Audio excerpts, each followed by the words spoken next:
اعوذ باللہ من الشیطان الرجیم بسم اللہ الرحمن الرحیم السلام علیکم ورحمۃ اللہ وبرکاتہ۔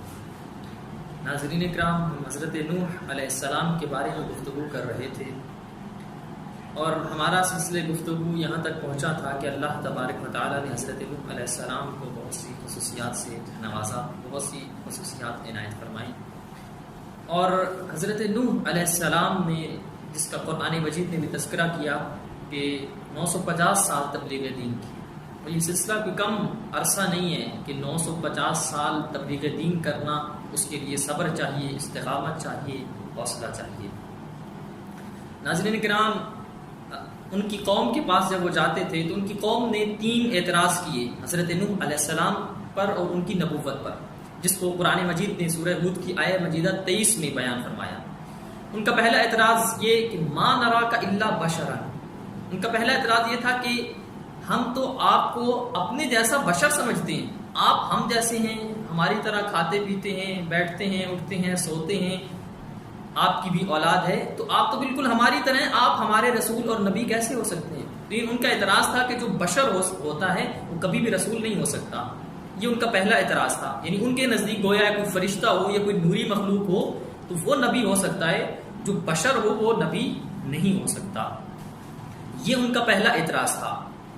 دوسرا اعتراض وما نراک اتبعک الا الذین هم اراذلنا بادی الرأی، دوسرا اعتراض یہ تھا کہ اے نوح نبی، آپ جو پیغام لائے ہیں اور آپ کی اتباع کرنے والے تو فقط چند کم تر اور گھٹیا اور پس قسم کے لوگ ہیں، اور وہ پس سوچ رکھنے والے ہیں، جو فقیر اور مسکین قسم کے لوگ ہیں، وہی آپ کے حلقہ احباب ہیں، وہی آپ کی باتوں کی اتباع کرتے ہیں، وہی آپ پر ایمان لاتے ہیں، تو ہم کس طرح سے آپ پر ایمان لے آئیں؟ یعنی گویا وہ اعتراض کر رہے تھے کہ جو فقیر لوگ ہیں صرف وہی ایمان لاتے ہیں، تو ہم فقیروں والا دین کیوں اپنا لیں؟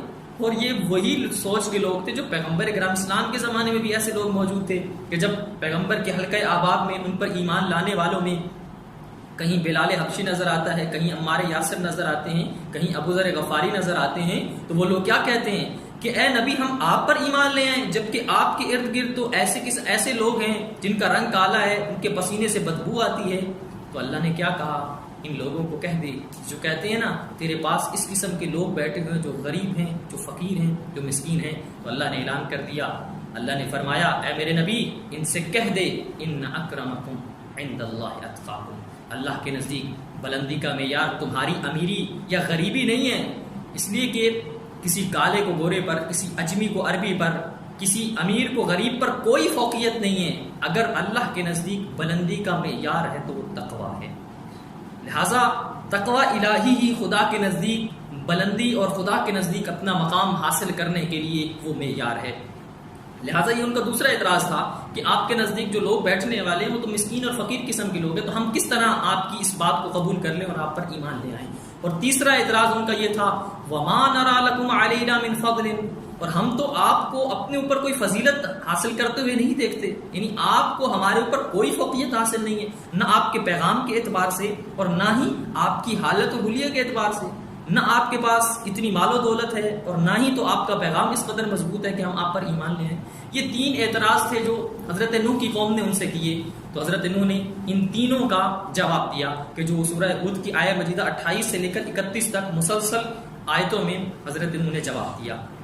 پہلا اعتراض جو ان کا تھا کہ آپ بشر ہیں، حضرت نوح نے اس کا جواب دیتے ہوئے فرمایا یا قوم ارائیتم ان کنت علی بینۃ من ربی وآتانی رحمۃ من عندی، کہ اے لوگوں، میں اللہ کی طرف سے دلیل اور حجت لے کے آیا ہوں، لہٰذا تمہارا مجھے یہ کہنا کہ میں بشر ہوں لہٰذا بشر ہونے کی وجہ سے نبی نہیں ہو سکتا، تو یہ اعتراض قابل قبول نہیں، اس لیے کہ میں اللہ کی طرف سے دلیل لے کر آیا ہوں۔ اور لوگوں، اور یہ قابل توجہ بات ہے کہ یہ جو کہا جاتا ہے کہ بات تمیز سے اور اعتراض دلیل سے کرنا چاہیے، اس لیے حضرت نوح نے کہا ہے کہ میں اللہ کی طرف سے دلیل لے کے آیا ہوں اپنی نبوت پر، لہٰذا میرا بشر ہونا معنی نہیں ہے کہ میں نبی نہیں ہو سکتا، میرے پاس اللہ کی طرف سے دلیل ہے، تمہارے پاس اگر کوئی دلیل ہے تو تم لے آؤ۔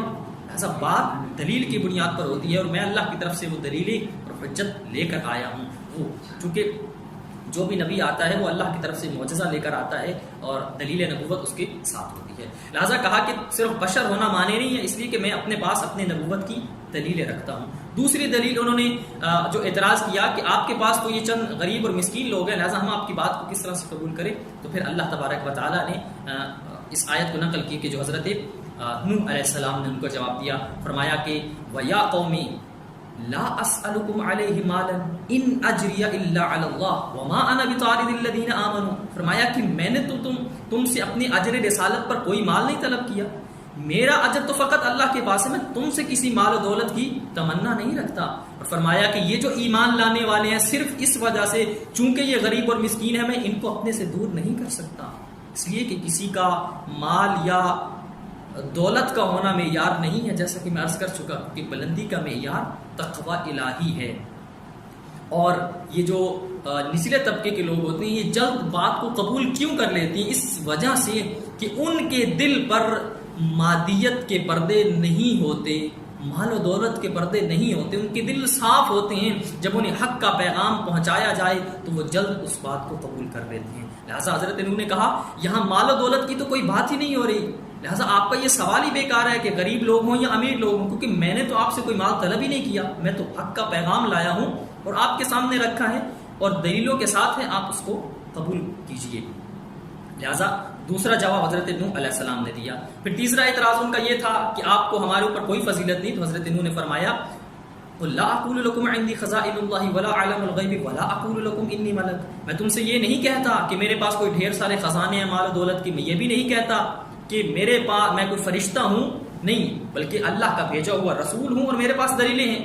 لہٰذا یہ لوگ سمجھتے تھے کہ شاید وہ جو نبی آتا ہے اس کے پاس ڈھیر ساری مال و دولت ہے، وہ لوگوں میں تقسیم کرتا ہے، پھر اس بنیاد پر جس کو جتنا مال ملتا جاتا ہے لوگ دائرۂ اسلام میں آ جاتے ہیں، لوگ ایمان لے آتے ہیں. ایسا ہرگز نہیں ہے. اس لیے کہ یہاں پر یہ جو بات ہے کہ دین کبھی بھی پیسوں پر نہیں چل رہا کہ نبی آئے گا لوگوں کو پیسے دے گا، خریدے گا چند لوگوں کو اور ان کو دین میں داخل کر دے گا. ایسا ہرگز نہیں ہے.